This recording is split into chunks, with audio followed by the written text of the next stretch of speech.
కొమ్రం భీం, జై కొమ్రం భీం. ఈరోజు ఆదిలాబాద్ జిల్లా ఇందర్వెల్లి మండలంలో చట్టబద్ధత లేని లంబడోలని ఎస్టీ జాబితాకెళ్లి తొలగించాలని ఆదివాసీ హక్కుల పోరాట సమితి, రాజ్ రోడ్ సేవా సమితి, రాయ్ సెంటర్, జేఎస్, సంక్షేమ పరిషత్ అన్ని ఆదివాసీ సంఘాలన్నీ కూడా కలిసి ఏకతాటిపై వచ్చి చట్టబద్ధత లేని లంబడోలను తొలగించాలనే డిమాండ్తో ఈరోజు కార్యక్రమం మొదలుపెట్టడం జరిగింది. ఈ కార్యక్రమానికి సభా అధ్యక్షులు రాయ్ సెంటర్ ఉమ్మడి జిల్లా మేడి బెస్రం దుర్గు మామ గారికి, అలాగే తుడుందెబ్బ జాతీయ నాయకులు మయపతి అరుణ్ గారికి, తుడుందెబ్బ రాష్ట్ర వర్కింగ్ ప్రెసిడెంట్ గోడం గణేష్ బాబు గారికి, అలాగే విద్యార్థి సంఘం నాయకులు కొప్పుల రవి గారికి, అలాగే మహిళా తుడుందెబ్బ అనుసంధాన మహిళా అధ్యక్షురాలు పుష్పరాణి గారికి, వేదిక మీద ఉన్న తుడుందెబ్బ జిల్లా అధ్యక్షుడు పేందూరు దాదిరావు గారికి, రాష్ట్ర కార్యదర్శి పురక బాబురావు గారికి, పెద్ద మనుషులు మా అక్క చెల్లెలందరికీ కూడా పేరు పేరున ప్రతి ఒక్కరికి కూడా ధన్యవాదాలు తెలియజేస్తూ అందరికీ రామ్ రామ్. ఈరోజు ఆదివాసులు ఏదైతే 2017లో చట్టబద్ధత లేని లంబడోలని ఎస్టీ జాబితాకెళ్లి తొలగియాలని రాష్ట్ర వ్యాప్తంగా అనేకమైన రాస్తారోకోలు, ధర్నాలు, కలెక్టర్ ముట్టడి అనేకమైన కార్యక్రమాలు చేస్తూ ఆదివాసులందరూ కూడా న్యాయబద్ధమైన డిమాండ్ అని మాకున్న నాయకులు, ఎంప్లాయీస్ అందరూ కలిసి ఆదివాసులందరూ కూడా రోడ్డు మీదకి వచ్చి లంబడోలను తీయాలని చెప్పి పోరాటం చేస్తుంటే మన వంతు సాయంగా ఏం చేద్దామని చెప్పి ఆ రోజు హైకోర్టులో కేసేయడం, హైకోర్టులో కొట్టివేత అయితే సుప్రీంకోర్టుని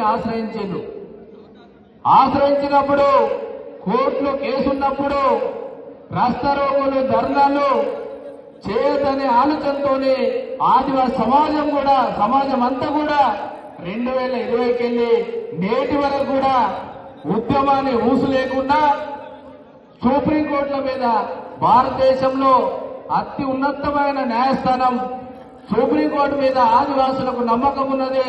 తప్పకుండా లంబడోలను ఎస్టీ జాబితాకెళ్లి తీస్తారని వేచి చూస్తున్న తరుణంలో లంబాడి సోదరులందరూ కలిసి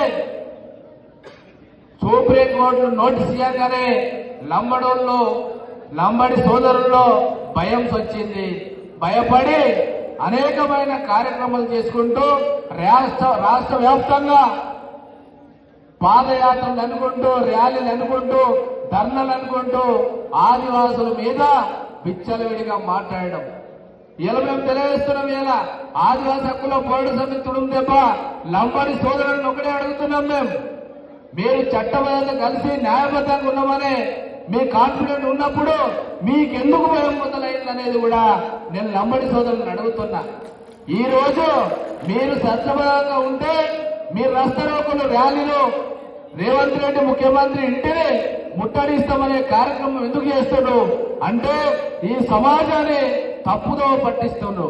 దొంగదారులు ఉన్నామనేది వాళ్ళకు తెలుసు కాబట్టి ఈ రోజు ఆత్మగౌరవ సభ పేరుతో ఇంద్రబాగ్ లో సమావేశం పెట్టారు. ఆత్మగౌరవం గురించి మాట్లాడే హక్కు, నైతిక హక్కు మీకు లేదు. ఎందుకంటే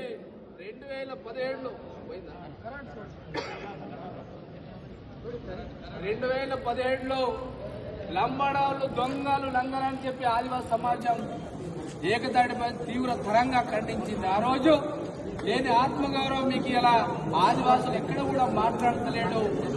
రాస్తారోకోలు లేవు, ధర్నాలు లేవు అంటే కావలసుకునే ఆదివాసుల చేత తిట్లు తినాలనే ఆలోచన మీకు ఉన్నదనేది కూడా ఇలా సోదరులకు అందరూ ఆలోచించండి. ఇలా పెద్ద పెద్ద మనుషులు ఉన్నారు, ముసలోళ్ళు. సీతారాం నాయక్ కానీ ఇంకో వ్యక్తి పెద్ద మనిషి మాజీ ఎంపీ ఆ నాయకులు మాట్లాడుతున్నారు, మీరు మా బొచ్చు కూడా పీకలేరు, మమ్మల్ని ఏం చేయలేరని. మేము ఇలా ఒకటే తెలియజేస్తున్నాం, సంత్ సేవాలాల్ మహారాజ్ వారసులమని చెప్పుకుంటూ పోతున్నారు.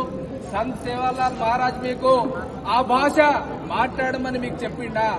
అంటే లంబడి సోదరులకు మీకు ఎంతవరకు మీ వ్యవహార శైలి అనేది ఒకటి సమాజానికి తెలుస్తుంది. మేము మాట్లాడాలి, ఎందుకంటే రామ్జీ గౌడ్, కొమ్రాం భీమ్, బీర్సా ముండా వాళ్ళలో ఉన్న రక్తం సర్ర సర్ర సర్రమని మరిగే రక్తంలో ఉండి కూడా మేము ఇలా మిమ్మల్ని ఏమంటలేమంటే మీకు అలసు అయిపోయింది. ఆదివాసులు 10 లక్షలే, మేము 40 లక్షమని చెప్పి మీరు ఎవరిని భయపెట్టించాలంటే అటు కేంద్ర ప్రభుత్వాన్ని ఇటు రాష్ట్ర ప్రభుత్వాన్ని భయపెట్టియండి. కానీ ఆదివాసులను భయపెట్టిద్దామంటే ఆదివాసులు చూసి ఊరుకోరు. ముఖ్యంగా ఒకటే తెలియజేస్తున్నాం, ఆదివాసుల మీద మీరు మాట్లాడదామంటే ఒక్కసారి కేంద్ర ప్రభుత్వం రాష్ట్ర ప్రభుత్వం ఏ విధంగా ఆదివాసుల తీరుని చూస్తూనే ఒక్కసారి ఆలోచించాలి.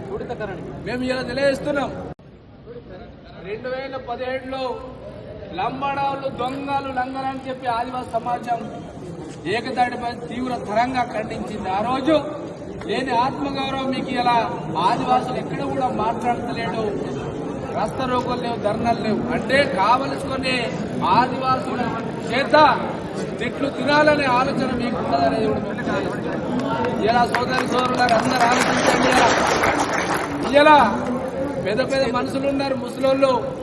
సీతారాం నాయక్ కానీ ఇంకో వ్యక్తి పెద్ద మనిషి మాజీ ఎంపీ ఆ నాయకులు మాట్లాడుతున్నారు, మీరు మా బొచ్చు కూడా పీకలేరు, మమ్మల్ని ఏం చేయలేరని. మేము ఇలా ఒకటే తెలియజేస్తున్నాం, సంత్ సేవాలాల్ మహారాజ్ వారసులమని చెప్పుకుంటూ పోతున్నారు. సంత్ సేవాలాల్ మహారాజ్ మీకు ఆ భాష మాట్లాడమని మీకు చెప్పిండా? అంటే లంబడి సోదరులకు మీకు ఎంతవరకు మీ వ్యవహార శైలి అనేది ఒకటి సమాజానికి తెలుస్తుంది. మేము మాట్లాడాలి, ఎందుకంటే రామ్జీ గౌడ్, కొమ్రాం భీమ్, బీర్సా ముండా వాళ్ళలో ఉన్న రక్తం సర్ర సర్ర సర్రమని మరిగే రక్తంలో ఉండి కూడా మేము ఇలా మిమ్మల్ని ఏమంటలేమంటే మీకు అలసు అయిపోయింది. ఆదివాసులు 10 లక్షలే, మేము 40 లక్షమని చెప్పి మీరు ఎవరిని భయపెట్టించాలంటే అటు కేంద్ర ప్రభుత్వాన్ని ఇటు రాష్ట్ర ప్రభుత్వాన్ని భయపెట్టియండి. కానీ ఆదివాసులను భయపెట్టిద్దామంటే ఆదివాసులు చూసి ఊరుకోరు. ముఖ్యంగా ఒకటే తెలియజేస్తున్నాం, ఆదివాసుల మీద మీరు మాట్లాడదామంటే ఒక్కసారి కేంద్ర ప్రభుత్వం రాష్ట్ర ప్రభుత్వం ఏ విధంగా ఆదివాసుల తీరుని చూస్తూనే ఒక్కసారి ఆలోచించాలి. మేము ఇలా తెలియజేస్తున్నాం, ఒకవేళ లంబడోళ్ళను తీస్తే వాడి మసి అయిపోతారని మాట్లాడుతున్నారు కదా. నేను ఇలా తెలియజేస్తున్నా, మీకు ఆదివాసులు చట్టబద్ధతలు లేరు కాబట్టి మిమ్మల్ని ఎట్టి పరిస్థితుల్లో కూడా తీస్తారు. తీసినప్పుడు కాదు, ఇప్పుడు చెప్తున్నా నేను. ఇలా ఇంద్రవేలి స్తూపం సాక్షిగా ఇలా ఇంద్రవేలి గడ్డ నుంచి లంబడి సోదరులకు ఒకటే తెలియజేస్తున్నా, నిజంగా మీరు 40 లక్షలు కాదు 50 లక్షలు ఉండండి, కేసేసిన వాళ్ళ మీద ఒకసారి టచ్ చేసి చూడండి అని చెప్తున్నాం. మేము ఇటు స్వయం బాబు అయినా అటు తెల్ల వెంకటరావు అయినా హనుమంత్ అయినా ఎంతమంది అయితే కేసులు ఉన్న వాళ్ళని ఒక్కసారి టచ్ చేసి చూస్తే ఆదివాసుల ప్రతాపం మేము చూపెడతాం. లంబడి సోదరులారా మీకు ఒకటే తెలియజేస్తున్నాం, మేము ఆదివాసులను తెలంగాణ రాష్ట్రంలో ఆదిలాబాద్ నుంచి భద్రాచలం కొత్తగూడెం దాకా కూడా మీరు ఒక్కరిని ఎవరైనా టచ్ చేస్తే మీ ఉద్యోగస్తులందరూ కూడా ఆదివాసీ గూడెల్లో ఉద్యోగాలు చేస్తున్నారు అనేది మీరు మర్చిపోవద్దు. ఆదివాసులను టచ్ చేస్తే మీ ఉద్యోగస్తులు ఎవరున్నారో ఒక్కరు కూడా తిరిగి ఇంటికి రారనేది కూడా ఆదివాసీ హక్కుల పోరాటం హెచ్చరిస్తున్నాం. ఇలా తెలియజేస్తున్నాం. సంజీవ్ నాయక్ మాట్లాడుతుండు, మేము వలసలే రాలే, వీళ్ళు కావలసుకొని పుట్టిస్తున్నారు అనేది మాట్లాడుతున్నారు. సంజీవ్ నాయక్ తో పాటు ఎంతమంది అయితే లంబడోలు ఉన్నారో మీకు ఒకటే తెలియజేస్తున్నాం, లంబడోలు వలస వచ్చినా లేదనేది నిర్ధారణ చేయడానికి వాంకిడి మండలంలో రండి. 1980లో ఒక్క లంబడోడు కూడా లేడు. నేడు 300 ఇళ్లలో ఏ విధంగా వచ్చినాయి. అక్కడ ఉన్న ఆదివాసుల 100 ఎకరాలని ఆక్రమించుకొని ఇలా అక్కడ ఉన్న లంబడోళ్ళందరూ కూడా మహారాష్ట్రకి వెళ్ళి వచ్చారు. ఇలా చెప్తుండ ఆయన ఏమంటుండంటే, జనాభా దామాషా ప్రకారం మేము ఉద్యోగాలు వస్తున్నాయి, వాళ్ళు 3% ఉన్నారు, మేము 7% ఉన్నాము, ఉద్యోగాలు ఎక్కువ వచ్చే వరకు వాళ్ళకు మంటలేస్తుంది. అది అంత అవాదం. మేము ఎక్కువ మంది ఉన్నామనేది మాట్లాడుతున్నారు కదా. నేను ఇలా ఒకటే తెలియజేస్తున్నా, సంజీవ్ నాయక్ ఒకటే తెలియజేస్తున్నాం. ఉమ్మడి ఆదిలాబాద్ జిల్లాలో లంబడోలు 2 లక్షల పైచిలుకుంటే జనాభా, ఆదివాసులు 5 లక్షలు ఉన్నారు. 2001లో బ్యాక్లాగ్ పోస్టులు ఐటీడీఏలో 200 పోస్టులు పడితే 150 పోస్టులు దొంగ సర్టిఫికెట్లతో లంబడోళ్లు తీసుకున్నారు. 50 పోస్టులలో ఆదివాసి దొంగతనాలు పంచుకున్నాయి. ఇదే కాకుండా 2013లో ల్యాబ్ టెక్నీషియన్ 13 పోస్టులు వస్తే కంప్లీట్ 13 పోస్టులు అన్ని కూడా లంబడోళ్ళకి పోయినాయి. ఇది ఏ జనాభా దామాష ప్రకారం అనేది కూడా సంజీవ్ నాయక్ లంబడ సోదరులందరూ కూడా తెలియజేయాలి. మీకు ఒకటే చెప్తున్నాం, మీరు రస్తరోకాలు చేస్తారా, ధర్నాలు చేస్తారా, న్యాయబద్ధంగా చేయండి. మమ్మల్ని ఎస్టికేలు తీయద్దని చెప్పి చేస్తారో చేయండి. కానీ ఆదివాసుల మీద పిచ్చి కూతలు కూస్తే, పిచ్చి పిచ్చి మాటలు మాట్లాడితే ఖబర్దార్ అని తెలియజేస్తున్నాం మేము. ఎందుకంటే ఆదివాసులు అంటలేరా మిమ్మల్ని, మీరు దొంగలని పూర్వీకులే. ఈ రాజ్యాంగం రాకముందే దొంగలు అమ్మడం అని క్రిమినల్ ట్రైబ్స్ అంటే ఏంది, దొంగలని చెప్పి వాళ్ళే మిమ్మల్ని ప్రకటించారు. ఇలా వాళ్ళు చెప్పినట్టే ఎక్కడైనా తెలంగాణ రాష్ట్రంలో స్కామ్ అయితే అక్కడ నమ్మడం లేకుండా ఇలా ఒకటి కూడా లేదు. ఎంఆర్ఓ కానీ, ఎంపీడీఓ కానీ, తర్వాత టీఎస్పీఎస్ కానీ అన్ని కూడా నమ్మడానికి సంబంధం లేక ఉన్నాయని చెప్పి తెలంగాణ రాష్ట్ర ప్రజలందరినీ అడుగుతున్నాం. తెలంగాణ రాష్ట్రంలో ఉన్న గిరిజన నేతలందరూ కూడా ఒకసారి ఆలోచన చేయండి. ఆదివాసులకే ఇది ప్రమాదం కాదు, ఇక్కడున్న రావుస్ రెడ్డిస్ కి, ఇక్కడున్న గిరిజనులకు అందరికీ కూడా రాబోయే కాలంలో ఈ లంబడి సోదరులతో ప్రమాదం ఉన్నదనేది కూడా మీరందరూ ఆలోచించాలి. ఇలా సీతారాం నాయక్ మాట్లాడుతూ మీరు ఏం పీకలేరంటుండ్రు. నీది ఊరు దూరం అయింది, అడవి దగ్గర వచ్చింది, అయినా కానీ కొంచెం కూడా సోయి లేకుండా మాట్లాడుతున్నావు. సోయి బుద్ధి తెచ్చుకొని మాట్లాడాలి. ఏమన్నా మాట్లాడేది ఉంటే ఆదివాసులు రెచ్చగొట్టి మీ పెయ్యి మీదకి తీసుకురావద్దనేది మేము తెలియజేస్తున్నాం. ఆదివాసులను రెచ్చగొట్టి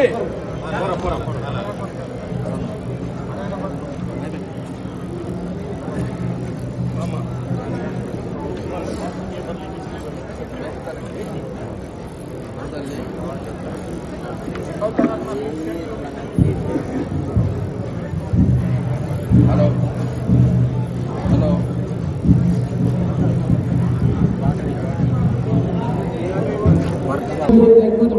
మన యువకులు మీ సంగతి చూస్తాం, అంతు చూస్తామని చెప్పి మాట్లాడుతున్నాం. మేము ఇలా ఒకటే తెలియజేస్తున్నాం. సరే, మా అంతు చూశారు, మమ్మల్ని మస్తు చేశారు, కానీ ఒక్కసారి ఆదివాసుల చరిత్ర తెలుసుకోవాలి.